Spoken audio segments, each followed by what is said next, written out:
As I see it emerging right now, there are 5 forces that could either destroy your business or create huge opportunity. The very first of those 5 is the rise of what we call either hacktivism or brand jacking.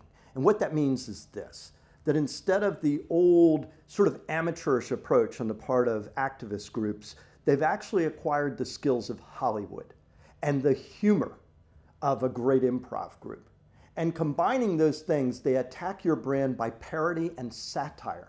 So if you're making, whether it's a commercial, they'll remake your commercial as a giant satire that people will roar in laughter, which will also undermine and perhaps destroy your brand. Or they may even create an entire press event that has nothing to do with you, but has your logo, and the press thinks it's your company. This is a true story and has happened with a major energy company just in the last year. So number 1 is brand jacking and hacktivism.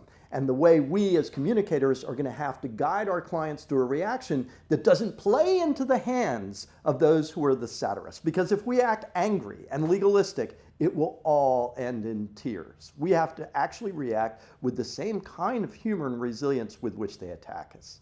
Number 2, we've all gotten much better at social, but what's coming now is a mashup of social, location-based technology, and mobile. So together it's called SOLO-MO. And so what this means is, for example, when I go out and I'm going to make a purchase and I'm going to go shopping, I'm going to use each one of those 3 things seamlessly interwoven.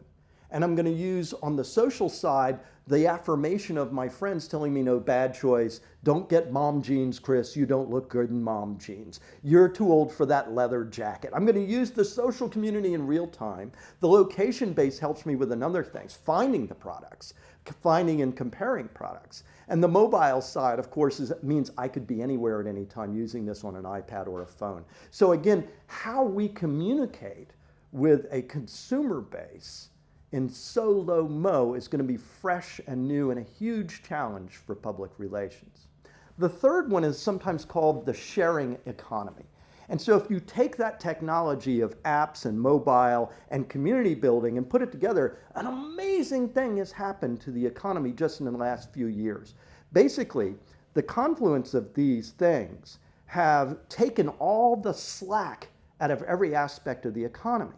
And by that I mean, if you have a car, you can rent your car by the hour to people you've never heard of. And they will trust you because this community will have rated you, will have met you, maybe even certified you. So there are entire car companies based on not owning cars or selling cars, but enabling people to find each other to share cars by the hour. They're actually going beyond cars, and you probably have heard of Airbnb, which has more room nights than the giant hotel chains now. This is a business model where I rent out my flat, my apartment, or even just a room in my house. And again, it is the community who rates me to make sure I'm not a creep, and you get reviews that say it's wonderful, it's beautiful location, it's clean, it's cost effective. So they have moved from big things like cars and flats all the way down to golf clubs, power tools, and renting dresses. Rent the runway, you can rent something extremely high cost for very little money overnight rather than buying it. So this is an entire economy based not on purchase, but on renting and sharing. And so again, for our clients, how do you create a brand and communicate around a brand that is about enabling sharing rather than necessarily the self-identity of purchase, which is a huge psychological thing. So moving on from that, we then get into brains and behavior and narrative. This is a confluence of 3 things right now that is happening within Ogilvy, our company, looking at 3 layers of science. One is behavioral economics, as evidenced by books like Nudge, Predictably Irrational, or the Nobel Prize winner book that's out now called Thinking, Fast and Slow by Daniel Kahneman. These are principles that show how incredibly irrational humans are at making decisions. That's the bad news. The good news is behavioral economics shows you that there are actually rules to predict exactly what they will do despite their irrationality. But it's often the upside down or inside out approach to traditional communications. if you're trying to change minds, you may have to do the opposite of what up until now you thought was the right way of doing it. Add a layer of neuroscience, this is brain scanning in real time, and we're beginning to understand a bit of what parts of the brain are contributing either to these biases or opinion shaping and decision making.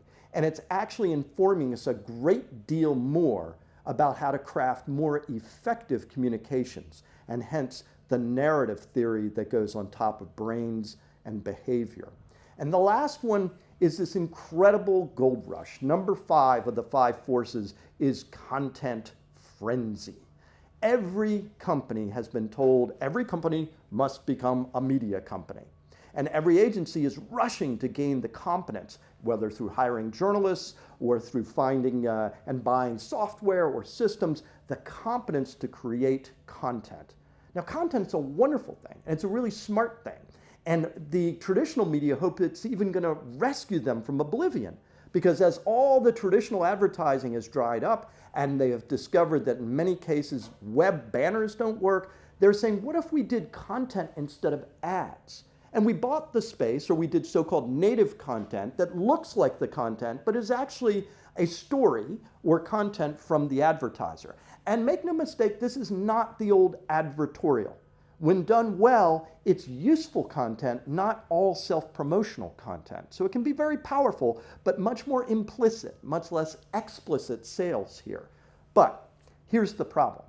Just because new tools and the complete breakdown of traditional media has made them vulnerable and allows us to create content for our clients doesn't mean it's easy and doesn't mean it's any good. The fact is, great content is one of the most difficult things on earth to do. Otherwise, everybody would be a Hollywood writer or a famous novelist. And most of it stinks. And so we have to be very careful that we're honest with our clients, that great content is a great opportunity, but really difficult to do well, and most importantly, to do effectively. Because great content should be driving our clients' business goals and reputational goals, not just making them feel good to have a trophy. Those are the 5 forces.